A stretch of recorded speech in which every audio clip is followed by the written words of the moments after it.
Hey, what's up, everybody? Showing up the King here. I'm going here to do a quick review for Young Justice Season 2, Episode 1. And man, did it start off great. All right, let's get started. All right, so the episode opens up with a quick recap of what happened at the end of Season 1. And for those who don't follow Young Justice, or for those who didn't get a chance to see the end of Season 1, Vandal Savage inputted the Starro Tech into the heads of all the Justice League members, and they did some pretty harsh stuff. But the Young Justice Squad was able to thwart them. But the main six leaders of the Justice League, Superman, Batman, Wonder Woman, Green Lantern, Martian Manhunter, and Hawkman, they were missing in action for 16 hours. So what ended up happening is that they need to figure out what happened in that 16 hours. Fast forward 5 years. So this season two picks up 5 years later after the end of the season one. So everybody else has noticeably changed. Not only that, there is a shitload of new characters. Oh my god.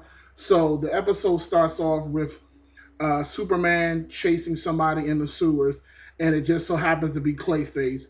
And of course, for some reason, I'm sorry, I said Superman, and I should have said Superboy. Uh, so Superboy, of course, fight. This isn't the first time before Clayface, and for some reason, he just thinks brute force is enough to beat Clayface. So of course, he tries to punch Clayface for whatever reason, and Clayface is starting to absorb him and suffocate him. And then out of nowhere, Miss Martian, she comes in and she uses her telekinesis power to get him out. And what ends up happening is the fight breaks out, and we get to see some of the new characters. And we got Beast Boy. Yeah, we have Beast Boy on Young Justice. We loved him in Teen Titans, and now we have him on Young Justice. Thank you, Cartoon Network. Anyway, so we get Beast Boy, we have Superboy, we have Miss Martian, and we have Robin.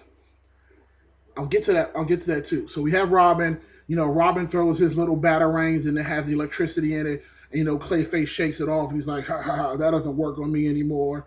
And then Superboy throws this little pellet and it like goes right into his mouth and it's like all this stuff starts foaming out and he hardens and then they beat him.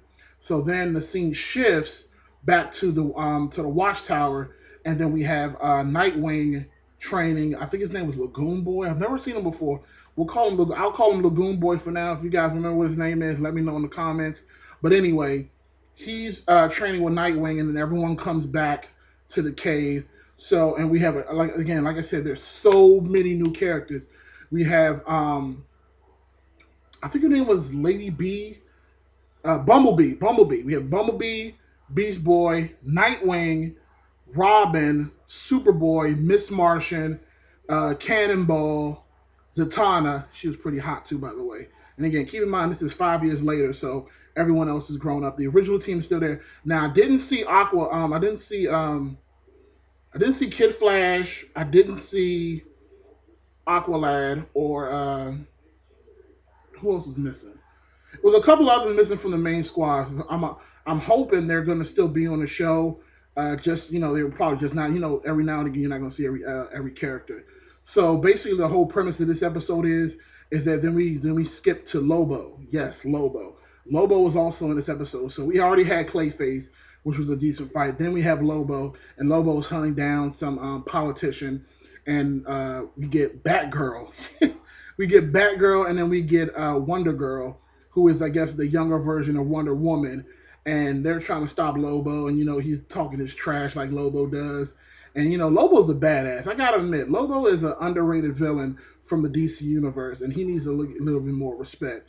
Because Lobo's a badass. He comes in with his weapons, and he's just effing stuff up left and right. And Wonder Girl comes in, and she does gut check him. She comes in and gives him this nice little punch to the stomach, and he does get down on one knee, but then he gets back up and he wrecks her. He wrecks her. And then he goes back after the guy. He finds him. Wonder Girl comes down again, tries to fight him. She's no match for this guy. Batgirl's no match for Lobo. He gets his bounty, and then he rolls out. So already we got Clayface. Then we get Lobo, but that's not it. We get more. This episode had so much going for it. Love it, love it, love it. So what ends up happening is the little alien that he stole, they run in packs, and what they're basically were doing is that they're all over the planet, and they have all this tech, and they're up to no good basically. So they break the teams out into squads. Alpha, Beta, Gamma. Gamma team consists of Lagoon Boy, uh, Blue Beetle, yeah, Blue Beetle, and Robin. So the Gamma squad, they thought they had the crack detail, so they go to their location to stop them, and come to find out their location is the location where all the stuff is going on. So another fight ensues, and Lagoon Boy turns into this big like Loch Ness monster looking thing. It's kind of crazy. And Blue Beetle, again, if you've ever watched Batman Brave and the Bold, you're very familiar with who Blue Beetle is. Um, I like the way they did his character.